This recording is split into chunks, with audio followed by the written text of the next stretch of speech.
coming. Maybe we'll wait another minute or so to see if we have a couple more people join.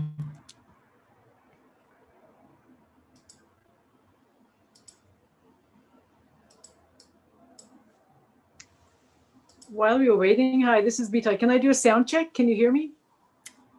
Okay, good. Yes. Go. Okay. I'm using a new device. So I wasn't sure. I'm using an old device and I'm always having audio issues. No, this is an old iPad because my laptop kept crashing this morning. So I thought, oh, I'll go grab your iPad. But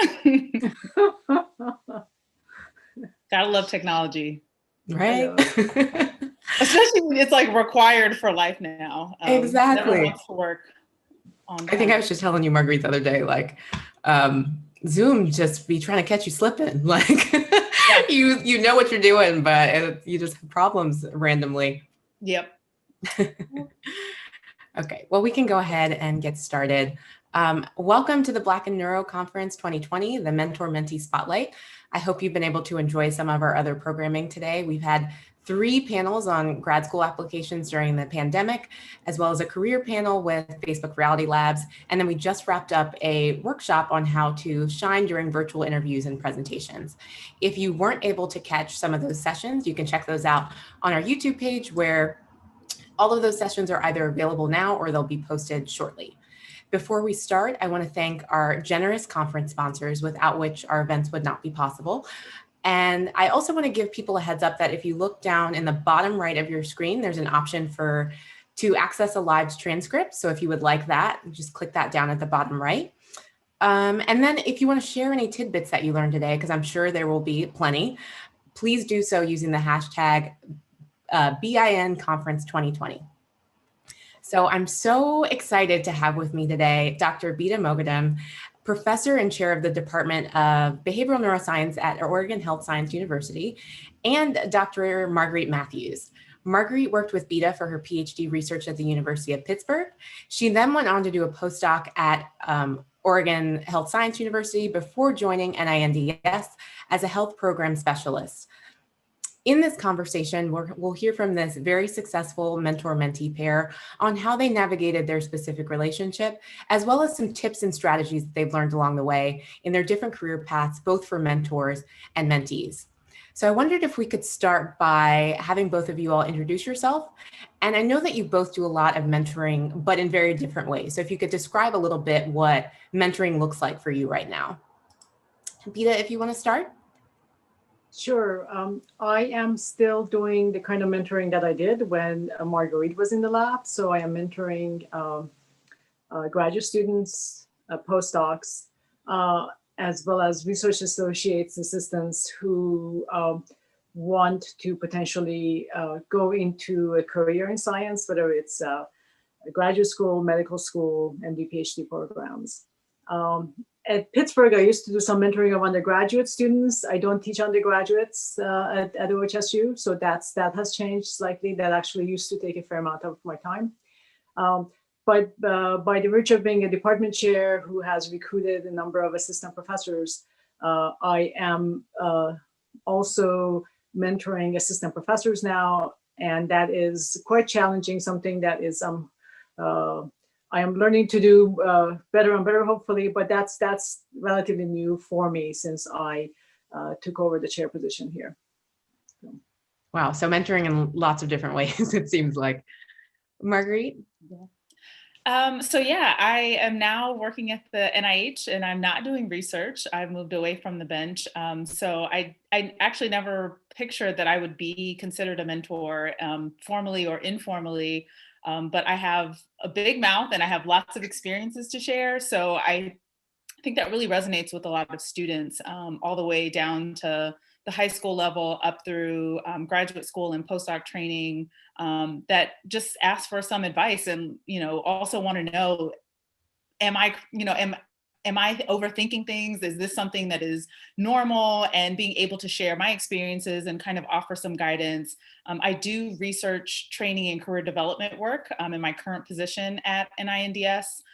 So it's actually part of my job to make sure that folks have the information they need and the resources to succeed.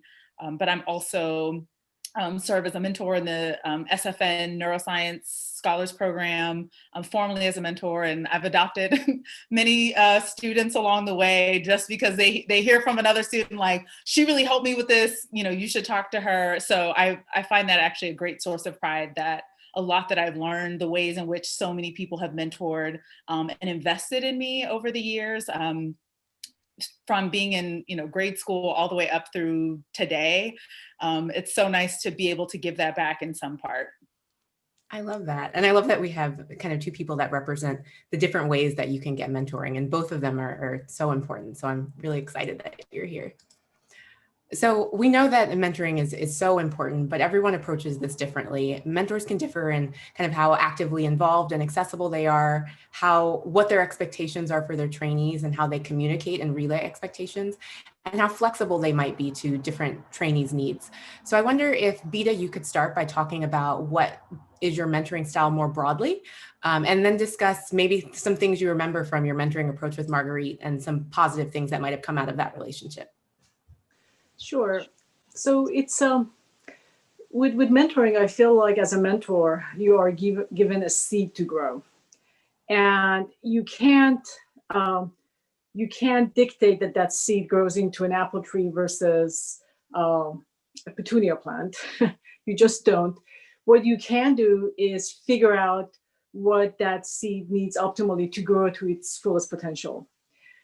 So which makes it quite challenging. So flexibility is absolutely key.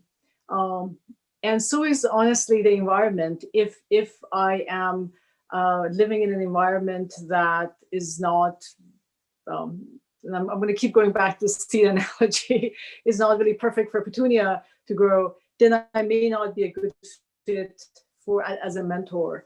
So I think flexibility is absolutely key, and really appreciating what the person that's being mentored needs, what the weaknesses and strengths are, is also very key. But the most important thing is communication. When I have failed as a mentor, communication has not been optimal. There really needs to be a constant communication between the two parties. And I think that's what really worked well with Marguerite and I. I think we have, you know, we were comfortable around each other. We could, at least I was very comfortable around her. We could always speak our mind. There was, I not once did I feel like, oh, you know, I don't know how to tell this to her. I always felt comfortable talking to her about strengths and weaknesses of what she had done. So really in terms of being able to be effectively mentor someone.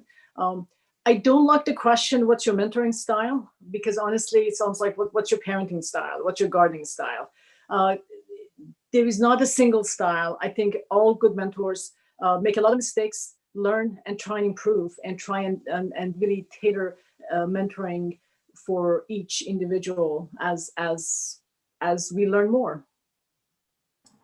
That's interesting that you say that, because I think good mentors recognize that there shouldn't be one mentoring style. I don't know if everyone recognizes that, but I think that's a really important aspect of a good mentor, realizing that you need to be flexible and adapt to whatever your trainees' needs are. And so to go to you, Marguerite, like we all know that trainees and PIs' viewpoints of the mentoring situation can differ. While I don't think that was the case for you all, it seems like you all had a really positive experience together. But I wonder if you could talk a little bit about what Bita was like as a mentor, and what are some positive things you learned from your time with her?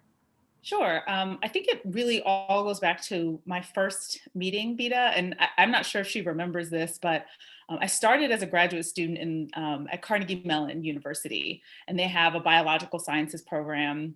I don't even know if they have a neuroscience program now, but there wasn't a neuroscience program, but they had a consortium with the University of Pittsburgh, and students at Carnegie Mellon who were interested in neuroscience and pursuing neuroscience research were allowed to take their neuroscience courses at Pitt. So I took my neuroscience courses at Pitt, and I can't remember, it was the first or the second semester.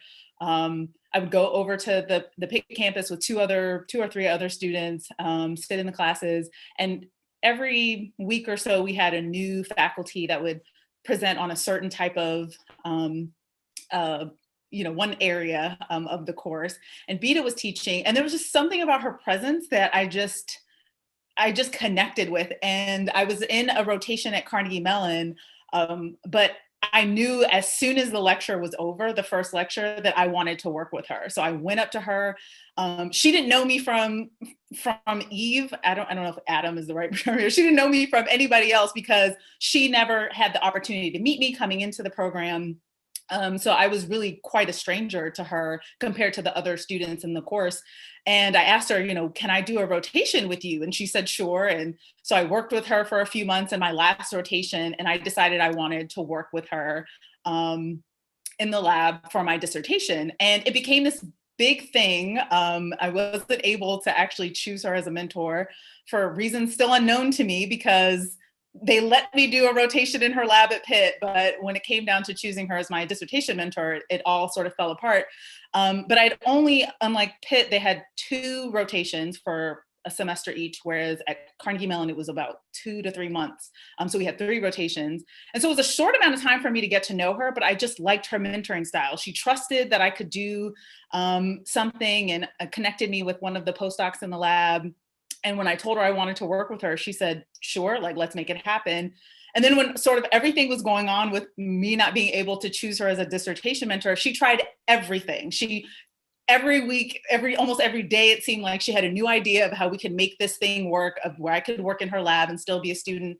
And sort of a long story short, I ended up transferring to work with her at the University of Pittsburgh. And she told me, the way you've been treated is really bad, but I don't want you to think that's a failure on your part. That is an issue with just logistics and perhaps the administration of that department. So why don't you go home to San Diego, take a week off, and we'll take care of the rest. And I went home for a week. I came back to Pittsburgh. I was a University of Pittsburgh student. I was in her lab. I did really well. And I think that really just solidified our relationship. I just knew instinctively that she was going to look out for me. And she really had no other basis other than a short meeting with me after class one day, and then 3 months of working in the lab.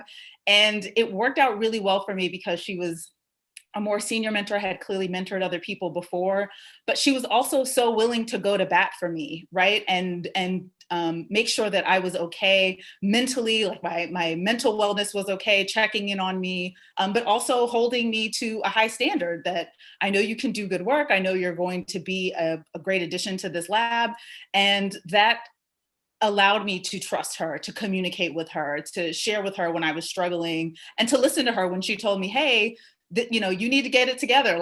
We got some things to work out, and I'm not going to let you just fall through the cracks. We're going to work through this, but you have to do your part too. So that has really been an important, I think that was a really important part of our relationship, and the way I needed to be mentored and the way I needed to get my work done, but also knowing that I could trust her and that she was going to look after me and make sure that I was able to focus on the work and not the nonsense going on around me.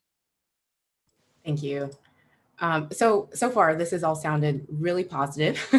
And, you all have nothing but glowing things to say about one another. But we know that mentoring relationships, like any other relationships, can have their hurdles. Sometimes there are breakdowns in communication, or any number of things can happen to kind of create fractures in a mentoring situation. So this question is for both of you.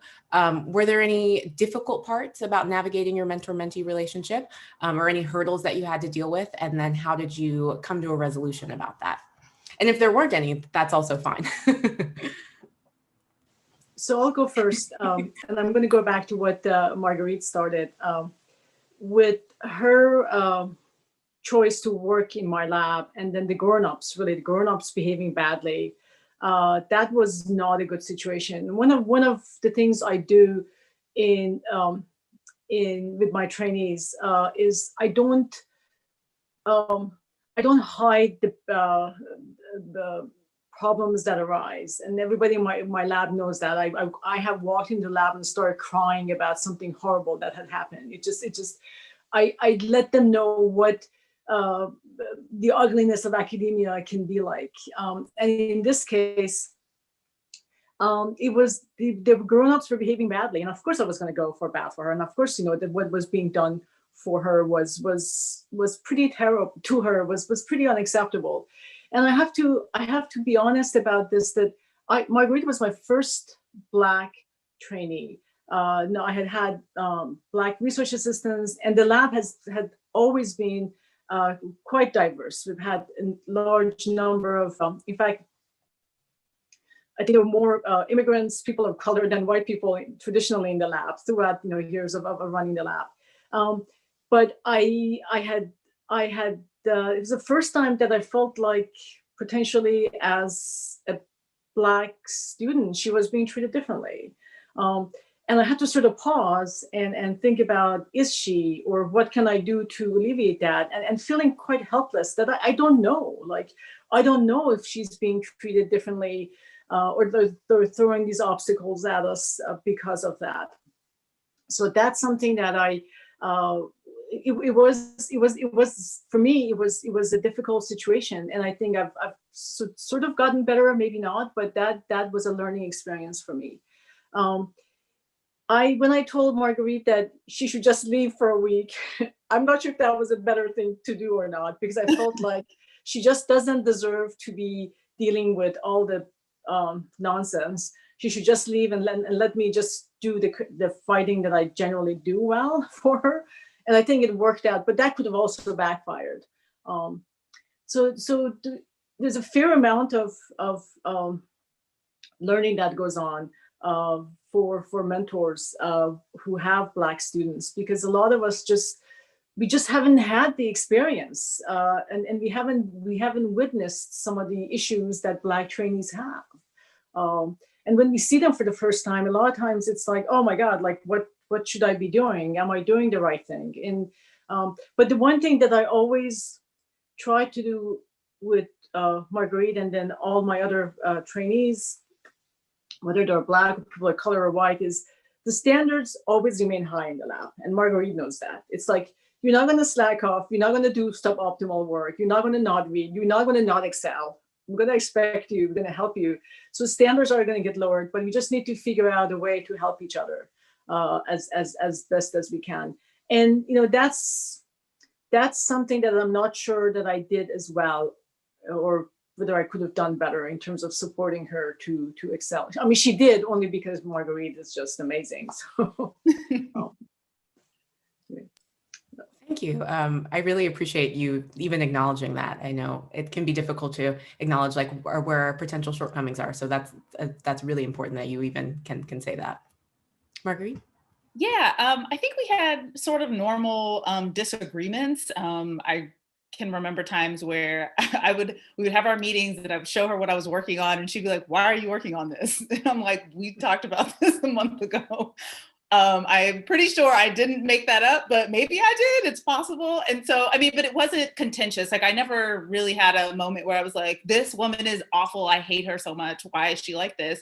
But again, because I trusted her and not like in a gratitude, like, oh, I have to like you because you did this great thing for me and helping me transfer, but more like, I trust you because we can have honest conversations. And so there must be something going on that if we're out of line, that maybe it's just a communication issue, or, you've got a bunch of students in the lab. So perhaps you just miss, you either having a day where you really were pretty optimistic about the work I was working on, or maybe it was just like, go be busy doing this experiment.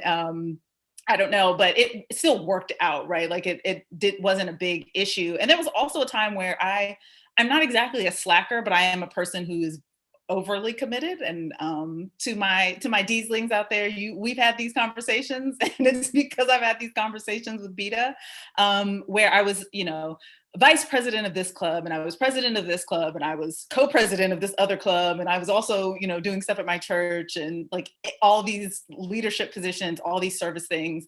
And even though I thought I was giving my all to my research, I was there, but I wasn't there, right? I wasn't really contributing intellectually. And Bita took me aside and said, I've told everyone in this department that they better not ask you to do anything else. You can't be on a recruitment committee. You can't be on the outreach committee. And no, you can't be on the executive board of name a a student organization, I need you to focus. I need you to get this dissertation proposal done. And then after that's done, after you've defended it, you can go on about doing these things again, but you have to buckle down. And I needed her to tell me that. It wasn't easy because it felt like, oh, I'm a slouch, I'm not doing good work. And maybe I wasn't, but I needed her to tell me that. And I needed to also have permission, give myself permission to like ease back. It's okay not to say yes to everything. It doesn't show your lack of commitment to the things you care about, but you also are here for a reason, getting your PhD. And even after I finished, she would tell me, you could have graduated a lot sooner if you weren't so overcommitted in these other things. But she also recognized that they were important to me. So it wasn't you're not a serious scientist because you're involved in these things. It was, you can only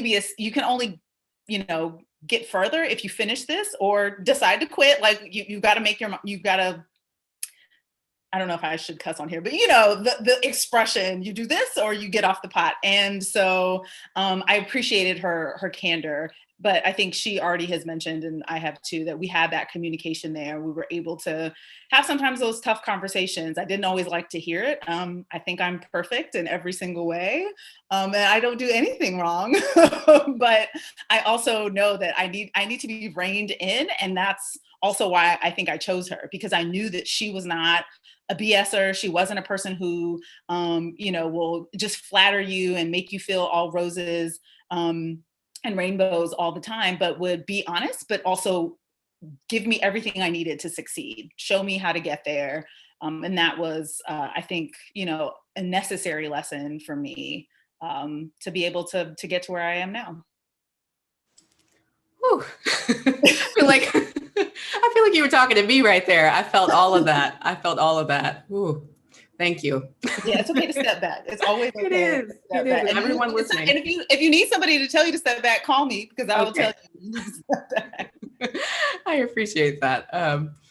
So, Bita, I wonder if you could talk to me about a common mistake that you think that PIs make in mentoring, and what's kind of a good fix for that. So just especially like early career PIs, like what are common mistakes that you think they often make with their early stage trainees? Okay, that's so well. I think broad. early stage PIs make the mistake that Marguerite was making at times, and a lot of super driven students do as well, which is they get involved in many things, and often I have actually called graduate students at Sunday morning, and I've told them, like, it's a nice day. Get out of the lab, get some fresh air. So I think Marguerite probably knows who that was. It wasn't you, Marguerite. No, it definitely wasn't me. But it's something that I also see it with assistant, early stage PIs, that they want to do a lot. They get involved in many things, and obviously you don't want to do a bad job. It's against our nature as competitive people to do a bad job at everything. So as a result, you end up doing too much. And a burnt out, tired person you just cannot do well at anything. So that approach of really calibrating what you do is really, really important. So that's a mistake that I see a lot of early stage PIs do. With mentoring, I think a difficult thing for mentoring students, especially if the students are women, if the students are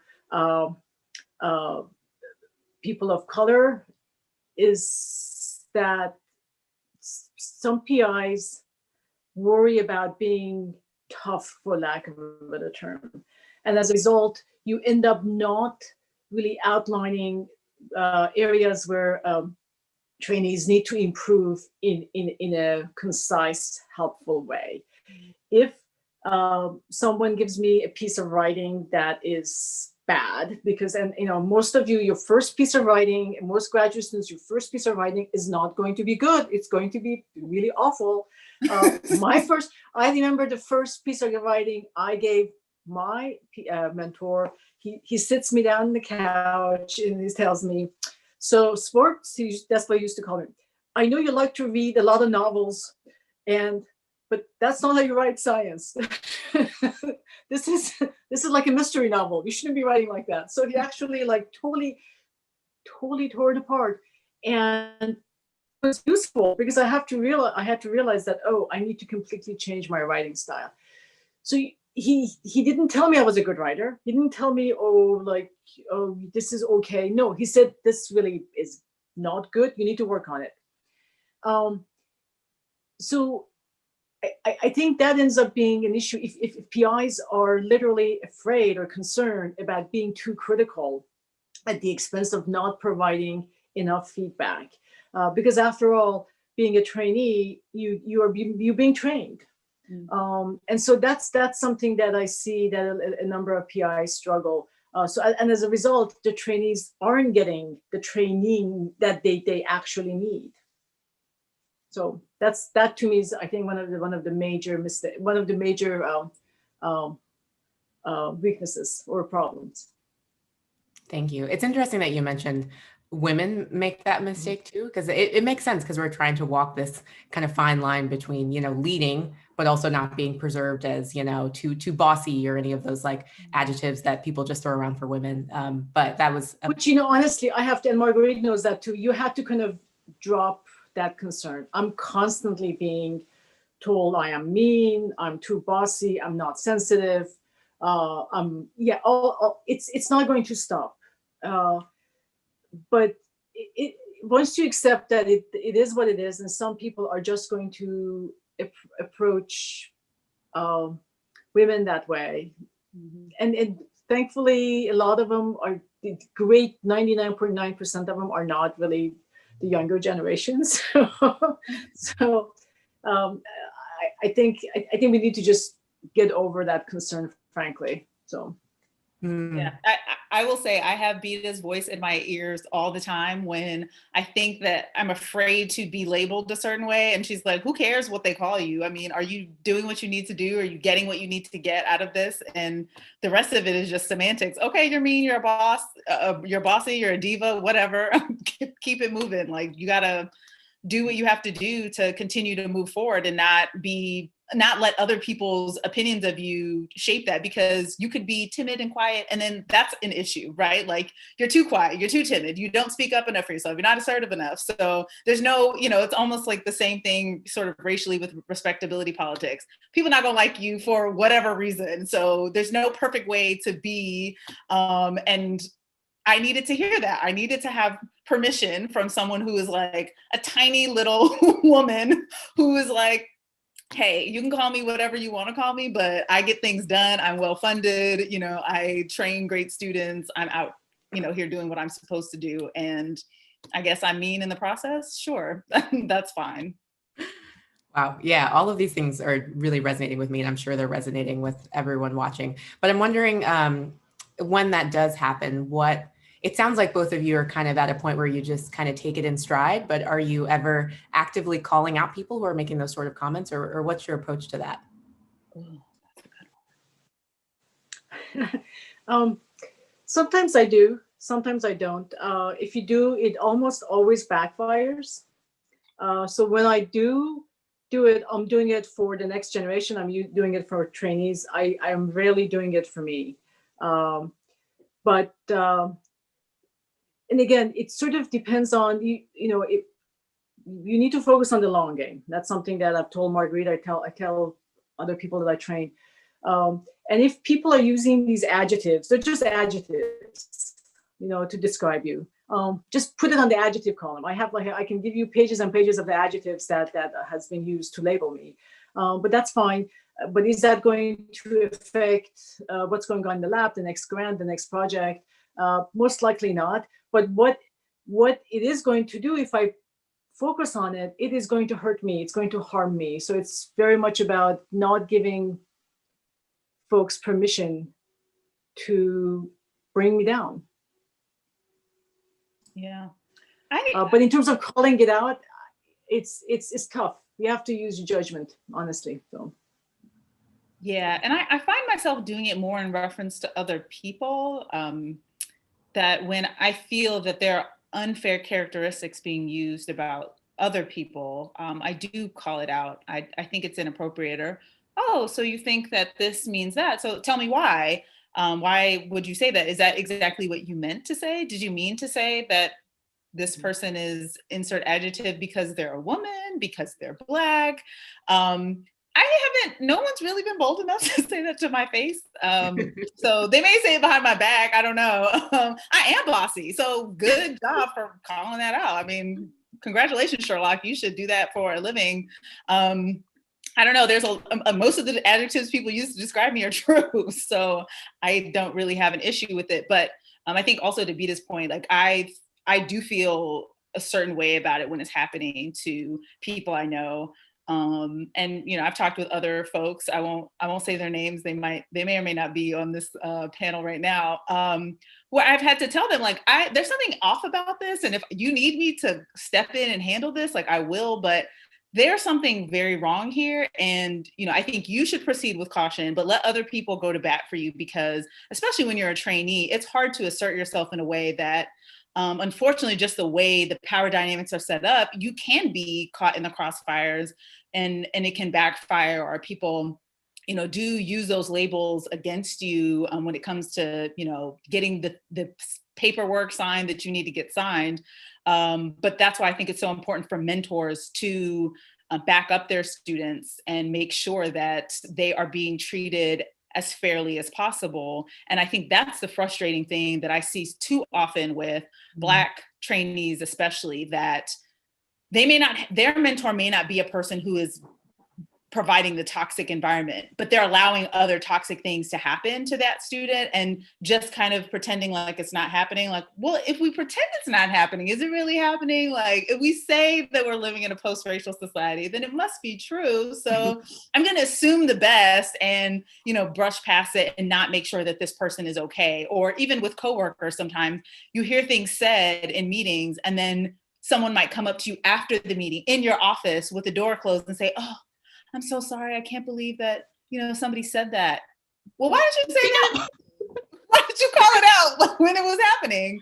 Yeah. I just, you know, it is interesting, sometimes an interesting thing to do. And sometimes you're so shocked, like, did somebody say that? Like, is this the paranoia that I live with sort of day to day? Is it because I'm a woman? Is it because I'm Black? Is it because I have short hair? You know, any number of things. So, but I do think it is a mentor's job to be able to step in and make sure that those things are not happening, and you know, also check their colleagues. You know, I've heard so often, "Oh, well, because my student is Black, I had to give them extra help because, you know, generally Black students, you know, don't come prepared into graduate school."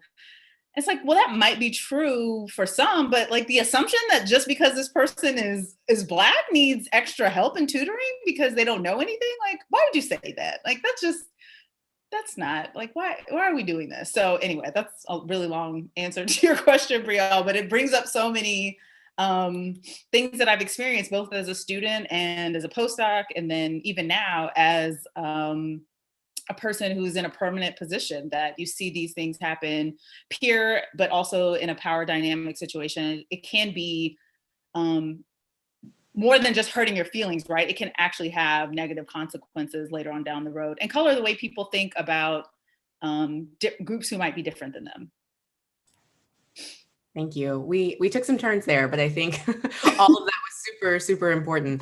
And no, that it was so useful. And I think one of the most important things I can pull from it is that as a mentor, it's really important, and it's your job to really go to bat for your trainees. And it sounds like, Bita, this is something you did really wonderfully for Marguerite, and was one of the reasons why you wanted to choose your lab in the first place.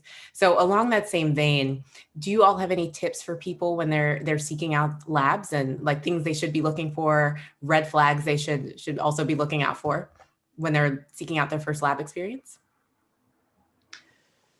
Yes. So if it's a senior person who has had other graduate students, always talk to the graduate students. Has been in the lab a few months, 6 months. Somebody who has been in my lab for 4 to 5 years or 6 times, they know me. They know all the bad things and good things about me and the lab. And that's, I always actually I encourage people who want to work with me, because there have been people who are just not good fit for my lab. So fit really matters, but it's really, really important to make sure to do your homework, that this environment is something that actually is a good fit for you. So if it's a senior PI with students, ask, and it's okay, it's absolutely okay to ask them for contact information for the students who have already finished and moved on. Because also those students have moved on. They're not at the mercy of the current PI. If the current PI is not a good person, the current students may be slightly threatened. They're not going to potentially say negative things. Who knows? So it's important to talk to students who have moved on. If it is a new PI, that's different. Absolutely do give new PIs a chance, because they tend to be, I think, some of the best mentors, because they're there in the lab with you and helping you. That may be a little bit more risky, but just try and ask more questions and just spend more time with them, and go with your gut feeling. Is this somebody that I think, even though they are junior, are they going to go and protect me? Are they going to go and bath me? And because you need somebody like that forever.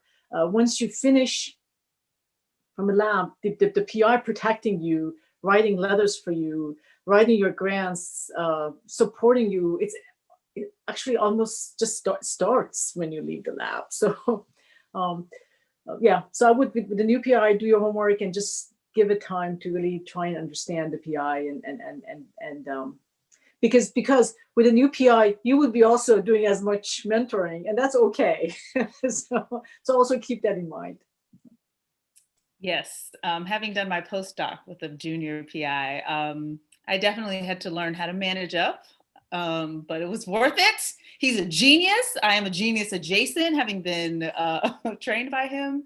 So definitely give junior PIs a chance. You never know, they might become a MacArthur Fellow and you ride their coattails for the rest of their life. I co-sign all of Bita's advice. I would also say it's hard to predict what the relationship will be like, but it's important to recognize what that person's how they invest in their students, and what they say and how they act. But I think also, just as much as the mentor is important, choosing the mentor, choosing the program and the people that are in that program, the other faculty, chairs of the department, other administrative staff. Because if you do have an issue where it's just not working out, hopefully not toxic, but it's just not a good fit, that you're able to trust the other people there to say, hey, this is not working out for me. What can be done and how can I be moved somewhere else? Because far too often I've seen students feel like they're stuck and that there's no one there really to support them, to step in and say, okay, this is not working out, but we want to ensure that you are going to be successful, and we're going to do whatever we can to have a better situation. Probably more especially necessary in toxic situations, but I'm going to hope that that's diminishing and not as common moving forward in life, because people are going to take a serious stab at being better humans in general. But yeah, I don't think there's I can't underscore how much the program is as important as your individual mentor, because they're not the only mentor. They're the sort of your primary, but there should be other people in that department that you feel like you can go to for scientific advice, for career advice, for just interpersonal advice. You don't have to like somebody to be mentored well by them. And just because things worked out well with someone else may not mean that's going to work out well with you. I have a great relationship with Bita. We worked very well together in a mentor-mentee situation in graduate school, when I was in graduate school. And we're also now friends, but everybody's not going to have that experience simply because I had that experience, right? So I can give you an honest assessment of what I think she's like, but it's up to you to say, is that going to work for me? Am I able to work with someone who has this approach to science or this approach to mentoring? If you're someone who's really in your shell, think about, consider those things. And it's okay to be who you are, but just seeing what also works best for you. in a one-on-one. But again, that they don't have to be your best friend, but they should be someone that you feel is invested in you and you're invested in them enough to make sure that you're going to give them your best, that you're going to make yourself available to learning, to being corrected, whether it's with a technique or your writing, because Bita has tore up my graduate, every paper I turned into her. But I became a much better writer, where there was times where I would send her something, she would have like one period to add, and then she's like, you can go ahead and submit that. It's good to go. So yeah, so being able to work with that person well is, I think, the most important part of the training relationship. Okay, thank you. So it sounds like one of the important things is definitely doing your homework, not just on the PI, but also on the department. Bita, you brought up a good point that I hadn't thought of before, not just talking to graduate students in the lab, but also reaching out to people who have gone on to do other things. And that makes so much sense. I feel like you can kind of get a sense for even graduate students in the lab when things aren't going well, but like, I feel like taking that extra step to go and talk to people who are doing other things is really smart, and a thing I hadn't thought of. But say you've done all your homework and you found a PI that you thought was going to be a perfect fit. You both have brought up that may not still be the case. You may still end up in a situation where it doesn't work out like you thought. So for example, you get in the lab and your PI has really unrealistic expectations of you. Or there's just kind of another breakdown in communication. What's a good way for the mentee to broach that? And just in general, do you have good tips for mentees for self-advocacy? Yeah, so this is where the program is really important. First of all, I strongly advise against programs that do notions. Rotations are really critical, especially when you actually have rotations that go on for weeks. One of the things that I really pushed to change when I came to OHSU was to push the classes in the first term. So the second term is spent all doing rotations, so that students take the entire winter spring term in labs, and they can do long rotations that allows them to really understand what goes on in the lab. So it's not just sort of a few weeks, but long rotations to be able to complete small projects. Because again, I had seen this happening often, where students come in wanting to work in the lab. They're really excited about a paper or two in the initial meeting, in the first week of rotation.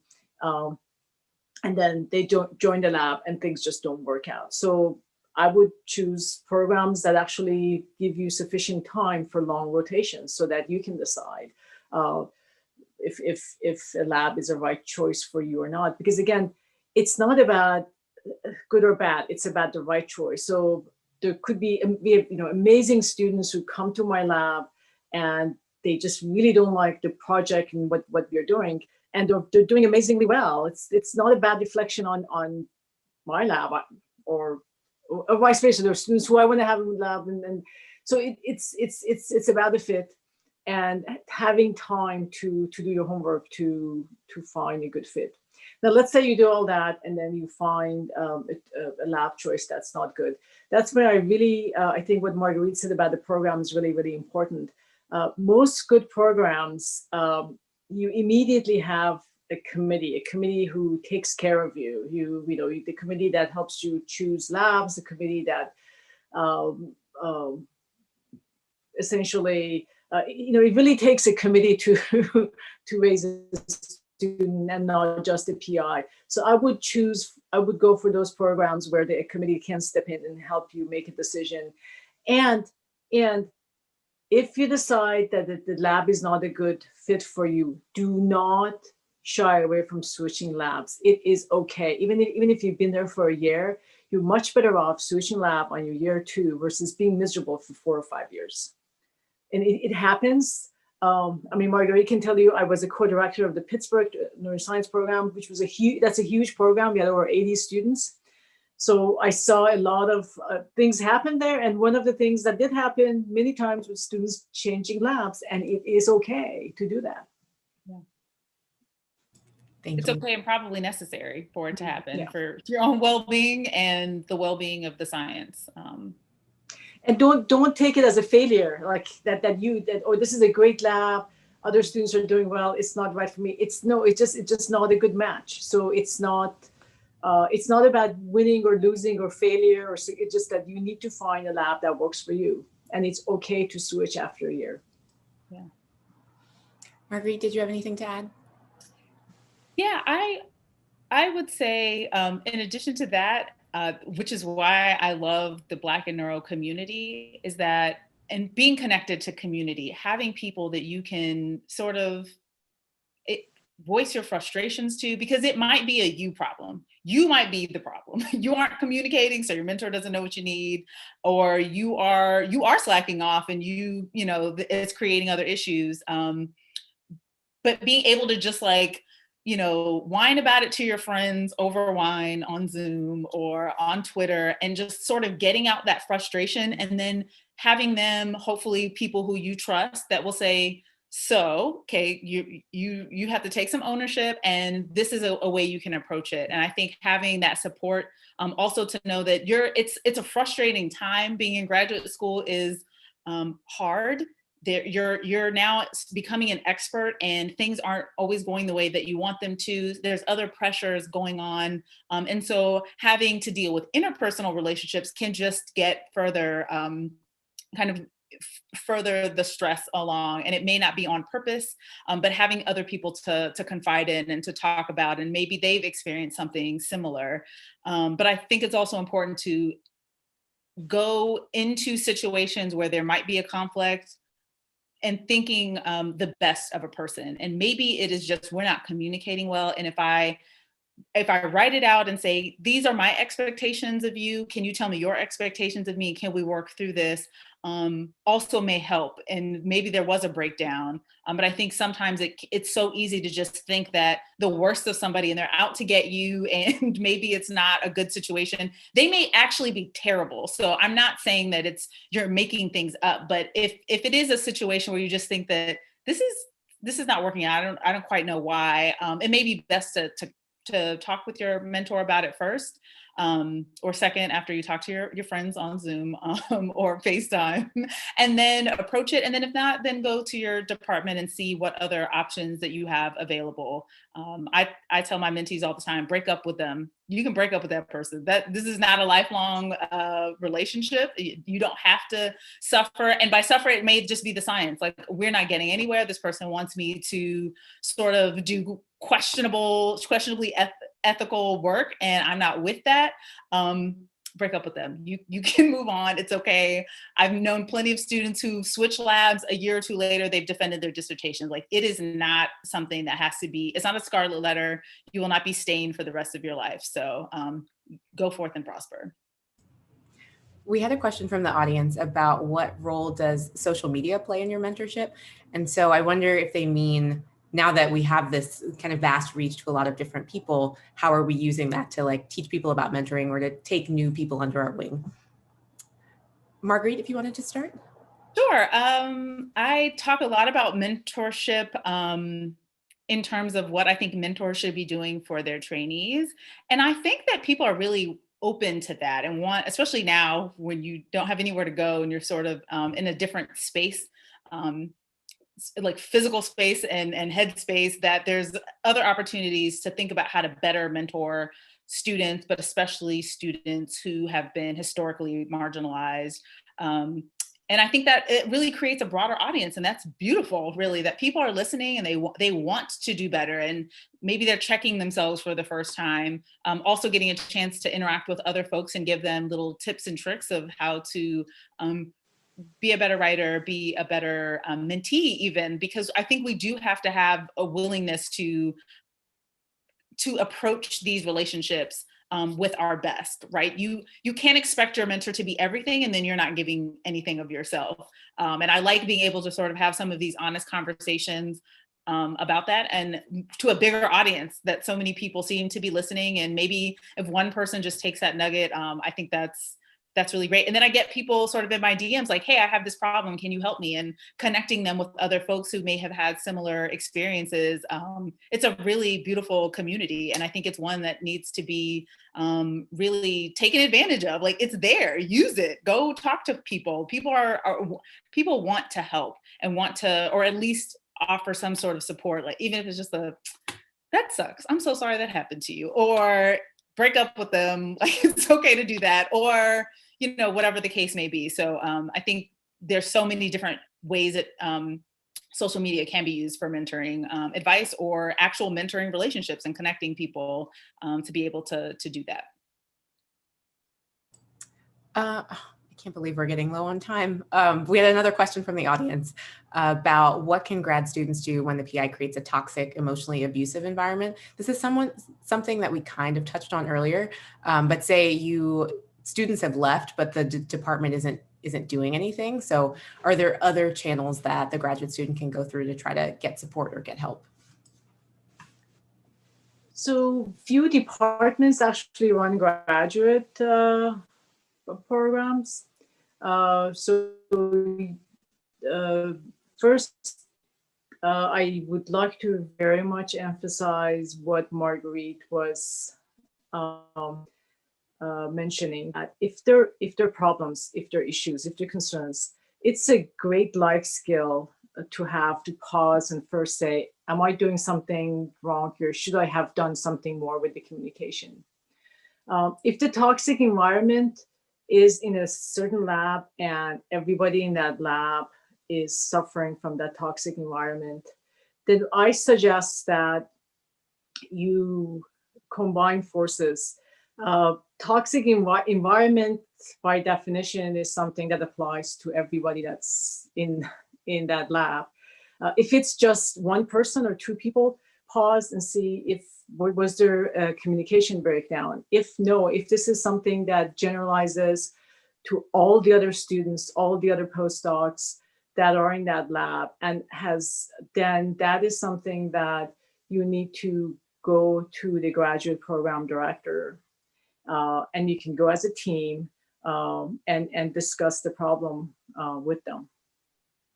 I also think that for many students, they may be the ones sort of singled out and are just the only one maybe on the receiving end of this toxic behaviors.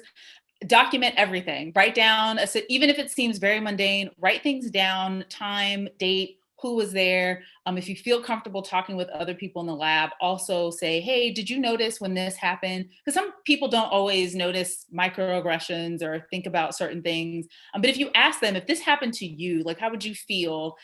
Oftentimes that puts people in a different space and say, oh yeah, that was kind of messed up. I don't think that was okay. And think about it in that way. And I think you also have to be able to advocate for yourself when you say, I have like this notebook just from the last week of things that were really bothering me, and I feel uncomfortable. And I do think that this is targeted. I think you have to be willing to also speak up for yourself when you may seem like it, it may only be you, and it may seem that you might be feeling paranoid even that it's not happening to anyone else. It's only happening to you, and maybe it's happening to you for a specific reason. So I think you also have to be willing to take a stand alone. And if you have to remove yourself from that lab and just the university in general, because they're okay with bad behavior, I think you have to be willing to do that also. But I'm hoping that there are more systems in place that deal with people who are not treating their mentees well on any level. It should not be acceptable. Just because you're a great scientist does not mean you should be in charge of the future of other people. And it's really unfortunate that so often a blind eye is turned to the folks who bring in the big bucks. And, it's like, oh, well, it was just one student that was harassed, like not a big deal. And that's not okay, but nothing can be done if it's not reported, if other people aren't being told about it. And filing a complaint that goes on the record, while it may not amount to anything, there is now a track record, right? Like it's now been filed with the university, and hopefully there's something that is actually being done to deal with that. Thank you. So we know that representation of Black trainees is still incredibly low, even though it's slowly increasing at the graduate school level, but these differences are not reflected either for postdocs and certainly not for faculty. So We know that there are myriad reasons for why Black trainees are not matriculating into faculty positions, but since we're talking about mentorship, do you all have any tips or strategies or things that PI should be thinking about for dealing with the somewhat unique needs of Black trainees? Ways to support them, just like things to be thinking about and to acknowledge. Yes, so this community is, I think it others who may be experiencing, to hear from others who may be experiencing the same concerns and the same issues that you're facing. I think a lot of universities and training programs, frankly, are scrambling to do better. And my suggestion to all the trainees is to help them out. If you feel areas where if you feel they need to be doing better or doing more, talk to them about it. They are just by the virtue of the number, many of the people there have not had Black trainees. They have not had Black graduate students who have defended successfully, who are successful, Black postdocs who have gotten grants and are successful. The very few of them have actually have had that experience. So those PIs who have had those experiences, they should also step in and potentially provide some advice. But I think that's something that we really need to do better and try and get more information and potentially work as a team. Marguerite? Yeah, and just putting my NIH hat on, there are some programs that are coming out to sort of facilitate some of this. And I think that those are good to take advantage of, but that's certainly not the only thing.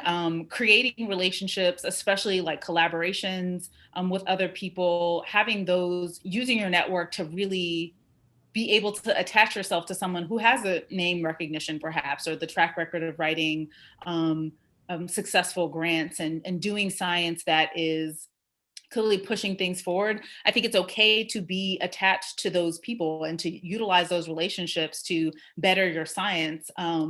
If folks aren't going to give you what you've earned and you've worked really hard for, there are other ways around that. And hopefully you're getting the support that you need to be able to go after it and continue pushing forward. But I hate to see folks feeling defeated because reviewers don't believe in them. And I can't change that, right? I can't change that as just me, a citizen, or as me as a federal employee, but I would like to see folks just continue to stay in the fight. Because you are worthy and you've done this great work, and folks will eventually catch up, but you can't give them a reason to keep holding you back. Go to the schools and the programs that are going to fight for you and court you and treat you like the great scientist that you are. But if you do already find yourself in a situation where like, I don't have a ton of support here, like there are folks, I've seen collaborations come about just from a random conversation about X on the internet. So those people want to see you succeed. And I think any really good scientist worth their weight and salt is going to say, I want to be surrounded by other great people. And me, you competing with me in this space is not a knock. This, like, let's combine forces. Like, let's be Voltron. Let's not be two opposing forces. Like, we can work together. So utilize this community. It's so vibrant and there's so much to be gained here. It's not about, just uplifting yourself. It's uplifting everybody, and everybody can rise. Again, you can't wait on, the powers that be to always step in because they're slow. They'll catch up, hopefully. But you have to go out and get what's yours. Well, unfortunately, we are just about at time, but I thought we would close by having both of you share one piece of advice that you would give to mentees to get the most out of their mentorship relationship that maybe we haven't touched on today. Bita, I'll start with you. I go back to the concept of the lab being a good fit and being the right place for you. People are different PIs are different. They have different styles, different mannerism. And you need to find, I mean, take the time to find a lab that can give you what you actually need to succeed. I cannot stress that enough. Sometimes the environment that you find stressful, not helpful, may just not be the correct environment for you. So that's do your homework, find a program, find a lab that actually works for you. And I sort of along those lines, I would say allow your mentor to get to know you and what your needs are and be honest about what you expect out of them as far as training is concerned. You don't have to give them your life story and about that time when you fell off your bike at 5 and now you're afraid of tricycles. You don't have to go that deep into it. But if there's something that motivates you in a certain way, I think it's necessary for your mentors to be able to get to know you. And it has to be sort of a two-way street. And if you're a person who's really introverted or you really need deadlines or, whatever the case may be honest about that and allow them to sort of know who you are, because I think that's what makes the communication so much easier. And if you, again, assume the best of them, that they are going to meet you where you are, but also, write it plainly, like, I need X, Y, Z. Can we agree on these things that we're going to meet at this time and that you're going to give me honest feedback? And you have to be willing to advocate for yourself, but you also have to be open and be a little vulnerable, because this is a person who's sort of to not be dramatic, they have your PhD life in their hands. And so you want this to work out as best as possible, but you have to give them something to work with. And hopefully in return, they're giving you what it is that you need and you're holding up your end of the bargain. But I think that transparency and honesty goes a long way. And if your feelings are hurt, that's okay. You can say that, but that doesn't have to ruin a mentoring relationship. Being vulnerable means sometimes having your feelings hurt, but that's all just part of the process of becoming a better scientist. I don't want to say you need to get broken down, but you need to have to be taken to task in order to continue to move forward. And if you need somebody, just reach out. And there's so many folks in the Black and Neuro community alone who want you to have the best and can help you through any of these difficulties that you might face as a result of, I don't want to say a bad mentoring, but a tough mentoring relationship. Wow. Okay. Well, thank you both so much for being here. And thanks everyone watching at home. This was so enlightening, and I hope it was for everyone else. As a reminder, all of our events will be available on our YouTube page. Sorry about that. And if you haven't yet, you can still register for all of our amazing upcoming scientific sessions that'll be held both on Monday and Wednesday. So thanks everyone for coming, and hopefully I'll see you soon. And thank you, Brielle. Thank you.